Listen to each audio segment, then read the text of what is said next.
महीना कुछ यूं ही नवंबर दिसंबर की रही होगी। आकाश साफ थी, हल्की धूप निकल चुकी थी। हम अपने दोस्तों के साथ कॉलेज परिसर में ही बैठकर धूप का लुत्फ उठा रहे थे। आज हम दोस्तों यहाँ वहाँ की बातें फेंक रहे थे, तभी मेरी ध्यान कॉलेज के मेन गेट के पास जाकर टिकी। हल्के नीले रंग की स्वेटर, पीली सलवार सूट और अपने रेशमी बालों को मोड़कर आगे की तरफ करके कोई आ रही थी। उसके चेहरे पर पड़ती हल्की धूप और उसके लिलार की लाल बिंदी गजब की खिल रही थी। जब वह मेरी नजदीक आई तो मेरी आंखें खुली की खुली रह गई। अरे, यह तो निशा है। उसकी नाम मेरे मुंह से अचानक निकल गए। मैंने निशा को कई बार प्रपोज कर चुका था, लेकिन उसका अब तक कोई भी जवाब नहीं मिला था। वह ना तो कभी इनकार की थी और नहीं कभी हामी भरी थी। बस वह सिर्फ मुस्कुरा कर टाल देती थी। यही कारण था कि मेरे दोस्त मुझे हमेशा कहा करता था कि निशा भी तुम्हें प्यार करती है, तभी तो वह तुम्हें इनकार नहीं करती है। आज उसे इतनी सजी सबरी देखकर मैंने भी ठान लिया था कि आज उससे जवाब लेकर ही रहूंगा। अब हम लोग क्लास में जा चुके थे, लेकिन जैसे ही ब्रेक में मौका मिला उससे पूछ ही लिया, निशा, मैं तुमसे एक बात पूछना चाहता हूँ। पूछो, निशा ने कही। मैं अपनी आवाजों को दबाते हुए बोल ही रहा था कि उसने मेरी बातों को काटते हुए बोली, ठीक है, आज तुम कुछ नहीं कहोगे, मैं ही बोलूंगी। यह सुनकर तो मेरी धड़कन जोरों जोर से धड़कने लगा। पूरे शरीर में बिजली सी चौंध गई। पर उसने जो कही आवाज सुनकर मेरी खुशी का ठिकाना नहीं था। आज तो मेरी जिंदगी का सबसे हसीन पल था, जिसका इंतजार मैं बरसों से कर रहा था, वह आज सुनने को मिली थी। वह मेरे प्यार को कबूल कर चुके थे और देखते ही देखते कुछ दिनों में हम दोनों एक दूसरे से गले में लिपट गए थे। सदियों से बंजर जमीन पर आज पहली बार प्यार की गुलाब खिल रही थी। सभी दिशाएं मोहब्बत की इस रंग में विभोर हो चुकी थी। अब हम लैला मजनू की तरह पूरे कॉलेज में फेमस हो चुके थे। हमारे सभी दोस्त उसे भाभी कहकर बुलाने लगे थे। इसके बाद हम दोनों कई बार साथ में घूमे, मस्ती किए, कभी इस पार्क में तो कभी उस पार्क में। अपनी बाइक पर लेकर उसे जब पटना की सड़कों पर निकलते थे तो सारी लोगों की नजर हम दोनों पर टिके रहता था। लेकिन एक समय ऐसा भी आया जब हमारी कॉलेज खत्म होने को आ रही थी। हम दोनों की अलग होने की डर खाई जा रही थी। दिमाग में अलग अलग गजब गजब के ख्याल आ रहे थे।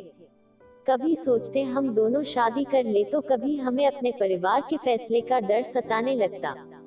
जब हमारी कॉलेज खत्म हुई तो हम दोनों अपने अपने शहर वापस आ गए, लेकिन उसकी यादों ने यहाँ जीना मुश्किल कर रखा था।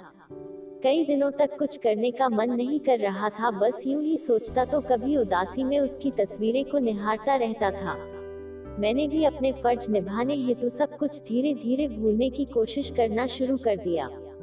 इसी बीच मुझे एक अच्छी कंपनी की जॉब ऑफर हुई। इतने दिनों में निशा मुझे भूल गई होगी, इस तरह का ख्याल मन में बहुत बार आया।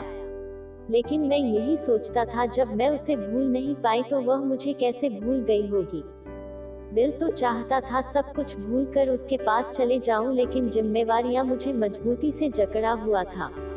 मैं आधे मन से जॉब के लिए इंटरव्यू देने चला गया। मुझे इस जॉब में कोई इंटरेस्ट नहीं था, मगर फिर भी उस जॉब के लिए चला गया। जैसे नदियों का पानी बिना सोचे समझे समुद्र की तरफ चला जाता है, ठीक मैं भी उसी तरह बिना सोचे समझे चला जा रहा था। अब मैं इंटरव्यू के लिए ऑफिस पहुंच चुका था। ऑफिस में कई सारे लोग इंटरव्यू के लिए बैठे थे। मैं भी अपनी बारी का इंतजार करने लगा। वहाँ भी निशा की यादें खाई जा रही थी और एक अलग तरह की तन्हाई मारी जा रही थी।